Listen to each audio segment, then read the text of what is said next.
Hello friends, இந்த வீடியோவில் இன்றைக்கி என்ன பார்க்க போகிறோம் அப்படின்னு பார்த்தீங்கன்னா, TNTET பேப்பர் 1 நியமன தேர்வுக்கான மேத்ஸ் கொஷின் தான் பார்க்க போகிறோம். வாங்க பார்க்கலாம்.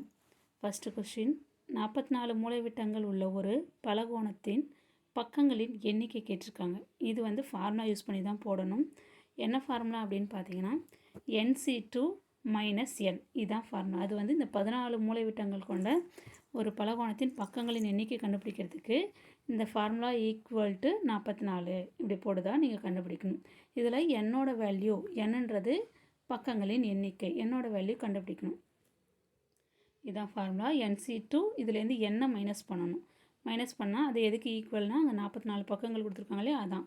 மொத்த பலகோணத்தின் பக்கங்கள் என்னன்னு எடுத்துக்கணும். இப்போ NC2லேருந்து என்ன மைனஸ் பண்ணணும். மைனஸ் பண்ணால் 44 பக்கங்கள் கிடைக்கும். இதுக்கு இதை தான் ஈக்குவலாக நம்ம எடுத்துக்கிட்டு இந்த எண்ணோட வேல்யூ நீங்கள் கண்டுபிடிக்கணும். இது எப்படி கண்டுபிடிக்கிறது நம்ம பார்க்கலாம்.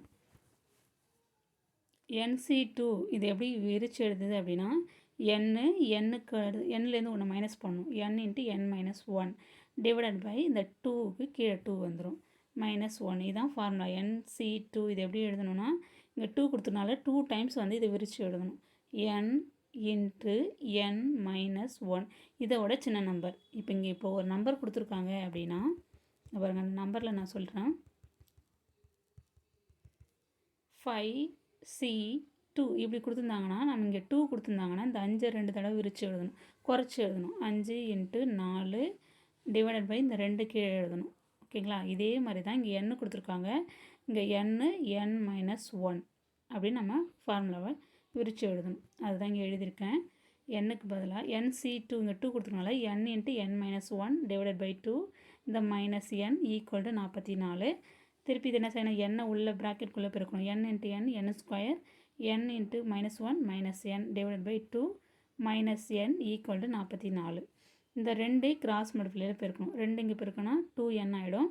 இப்போ n² - n - 2n divided by 2 வரும். இந்த 2வை நான் இந்த பக்கம் கொண்டு போயிடுவேன். 44 2ஆல் பெருக்கணும்னா 88. அதுதான் அடுத்த ஸ்டெப்பில் டைரெக்டாக நேராக போட்டிருப்பேன். ஓகேங்களா? n² - n இந்த 2 இங்கே பெருக்கக்குள்ளார இங்கே 2n ஆகும். அதான் இங்கே -2n. இந்த 2 இந்த பக்கம் வந்துடும் 88. ஓகேங்களா? இப்போ 88 இந்த பக்கம் கொண்டு வரோம்.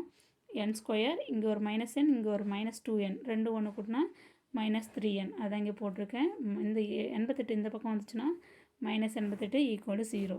இப்போ இந்த நடுவில் -3n இருக்கு இல்லையா, இது நம்ம விரித்து எழுத போகிறோம். ஏன்னா காரணிப்படுத்தி என்னோட வேல்யூ கண்டுபிடிக்கிறதுக்காக. ஓகேங்களா? இப்போ அடுத்து என்ன செய்யணும் அப்படின்னா, இந்த ஃபஸ்ட்டு நம்பரையும் ஃபஸ்ட்டு இங்கே கீழே இருக்கு இல்லையா, இங்கே 1 இருக்கிறதா அர்த்தம். இந்த 1ஐயும் இந்த 88ஐயும் பெருக்கணும். 1 88 பெருக்கணும் -88 அது மேலே போடுங்க. இந்த நடுவில் இருக்கிற கெழு இருக்குது பாருங்கள், என்னோட கெழு -3. இப்போ நம்மளுக்கு பெருக்கனா 88 வரணும், -88 வரணும். கூட்டினாலோ கழிச்சு அதே நம்பரை கூட்டினாலோ கழிச்சாலும் 3 வர்ற மாதிரி என்ன நம்பர் போடலாம் அப்படின்னா 11 8 88.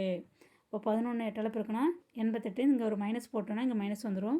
11லேருந்து 8 கழிச்சோன்னா 3. அப்போ -3 உங்களுக்கு வந்துடும். அப்போ 11க்கு தான் மைனஸ் போடணும்.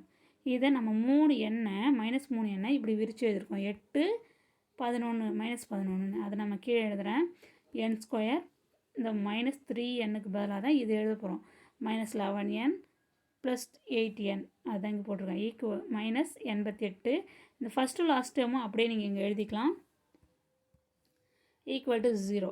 ஃபஸ்ட்டு இந்த 2 டேர்ம் இந்த 2 டேர்ம் பாருங்கள். இந்த 2 டேர்மில் எது காமனாக இருக்குது, n காமனாக இருக்குது. வெளில எடுத்துட்டா இங்கே ஒரு n எடுத்துகிட்டா ஒரு n இருக்கும். மைனஸ் இந்த n எடுத்துகிட்டா அங்கே 11 இருக்கும். 11 ப்ளஸ் இது ரெண்டுத்துலேயும் காமனாக என்ன இருக்குது, 8 இருக்குது. 8 வெளில எடுத்துட்டா இங்கே n இருக்கும். -88 எத்தனை 8 இருக்குது, 11 8. அப்போ 11 ஈக்குவல் டு 0.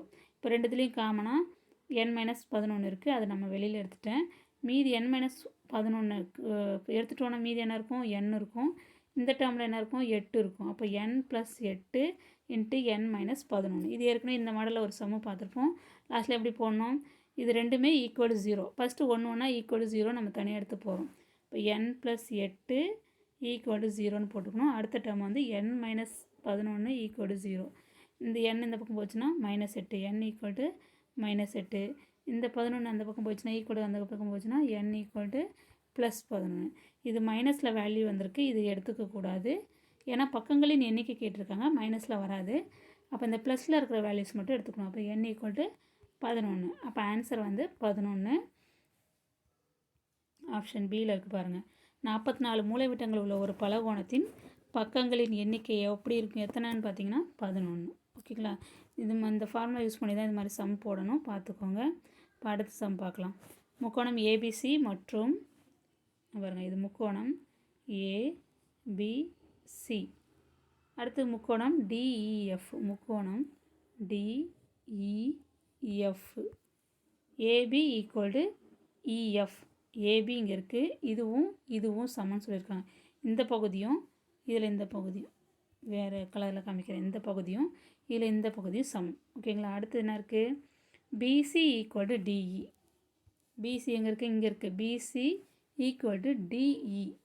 டி இங்கே இருக்குது, டிஇ. இதுவும் சமம்.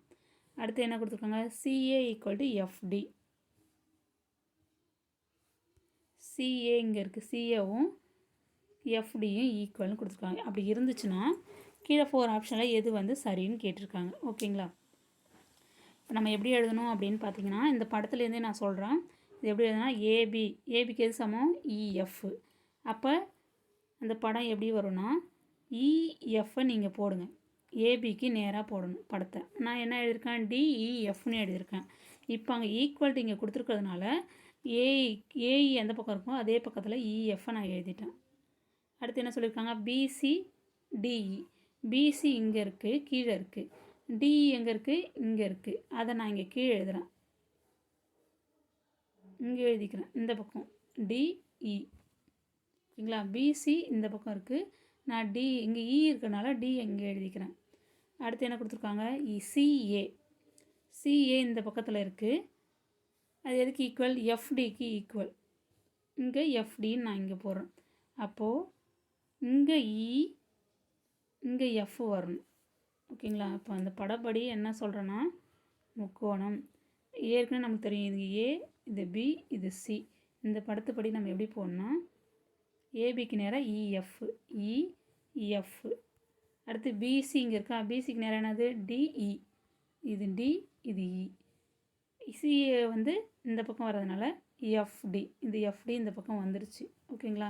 இப்போ இந்த 4 ஆப்ஷனில் எது அதுக்கு சரியான ஆன்சர் அப்படின்னு பார்த்தீங்கன்னா, ஏபிசி சர்வசமம், முக்கோணம் ஏபிசி சர்வசமம். இங்கே என்ன இருக்குது, எஃப்இடி.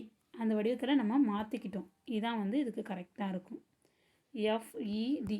அந்த வடிவத்தில் இங்கே ஈக்குவல் கொடுத்துருக்கனால அதுக்கு தகுந்த மாதிரி இஎஃப் எங்கே வரும், ஏபிக்கு நேராக இஎஃப், பிசிக்கு நேராக டிஇ, சிஏக்கு நேராக எந்த கோடு வரணும்னு பார்த்துக்கணும், எஃப்டி. அப்போ ஆன்சர் வந்து ஏபிசின்ற மாதிரி எஃப்இடி. ஏ எங்கே எடுத்துருக்கோம், அதுக்கு நேராக தான் இருக்கும், எஃப்இடி. அப்போ ஆன்சர் வந்து ஆப்ஷன் டி தான் கரெக்டான ஆன்சர். ஓகேங்களா. இந்த மாதிரி தான் படத்தை போட்டு தான் நம்ம கண்டுபிடிச்சி இதை போடணும். அடுத்த சம், கணேசன் என்பவர் ரூபாய் 800 வைத்துள்ளார். அத்தொகையை 3:5 என்ற விகிதத்தில் உமா மற்றும் வேணிக்கு பிரித்து கொடுக்கின்றார். 3 பங்கு ஒருத்தருக்கும் 5 பங்கு ஒருத்தருக்கும் பிரித்து கொடுக்குறாரு. ஒருவர் பெரும் அதிக தொகை, அதில் யார் வந்து அதிக தொகை பெறுகிறார், அதான் வந்து ஒருவர் பெரும் அதிக தொகை யாருக்கு கொடுக்குறாரு, அதுதான் நம்ம கண்டுபிடிக்கணும். மொத்தம் எத்தனை பங்காக பிரிக்கிறாருன்னு பார்த்துக்கோங்க. 3 பங்கு 5 பங்கு, அப்போ மொத்த பங்கு 8 பங்காக பிரிக்கிறாரு. இப்போ 800 8 பங்காக பிரித்தோன்னா என்ன வரும், 800 8ஆல் வகுக்கணும். 800 வகுத்தல் 8, அப்போ 100. அப்போ ஒரு பங்குன்றது 100. இப்போ 3 பங்கு ஒருத்தருக்கும் 3 பங்கு உமாவுக்கு கொடுக்குறாங்க, 5 பங்கு வேணிக்கு கொடுக்குறாங்க. இப்போ 3 100ஆல் பெருக்கணும். ஒரு பங்கு 100னா 3 பங்கு 300, 5 பங்கு 500. அப்போ 300:500. அப்போ 500 யாருக்கு வரும், வேணிக்கு தான் அதிக தொகை வரும். எவ்வளோ வரும்னா 500. அதுதான் இங்கே போட்டிருக்கோம் பாருங்கள்.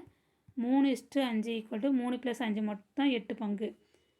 இப்போ 8ல் 3 பங்கு, அப்போ 800 × 3/8. இதை அடித்தோன்னா 100 3 300. இதில் 8ல் 5 பங்கு வந்து இன்னொருத்தவங்க வேணிக்கு கொடுக்குறாரு. அப்போ 8ல் 5 பங்குனா 800 × 5/8. 8 8 அடிச்சிட்டோன்னா 100, 100 5 500. அப்போது உமாவுக்கு 300, வேணிக்கு 500. யாருக்கு அதிக தொகை எவ்வளோ தான் கேட்குறாங்க, 500. யாருக்குன்னு கேட்டால் தான் வேணின்னு நம்ம சொல்லணும். அப்போ ஆன்சர் வந்து ஆப்ஷன் சி தான் அதிக தொகை, 500 ரூபா. ஓகேங்களா. இந்த சம் இந்த மாடலில் தான் போடணும். இந்த 3 சம்மில் ஏதாவது டவுட் இருந்ததுன்னா கமெண்ட்ஸில் தெரிவிங்க. இந்த வீடியோ உங்களுக்கு பயனுள்ளதாக இருக்கும்னு நான் நம்புகிறேன். Thank you friends.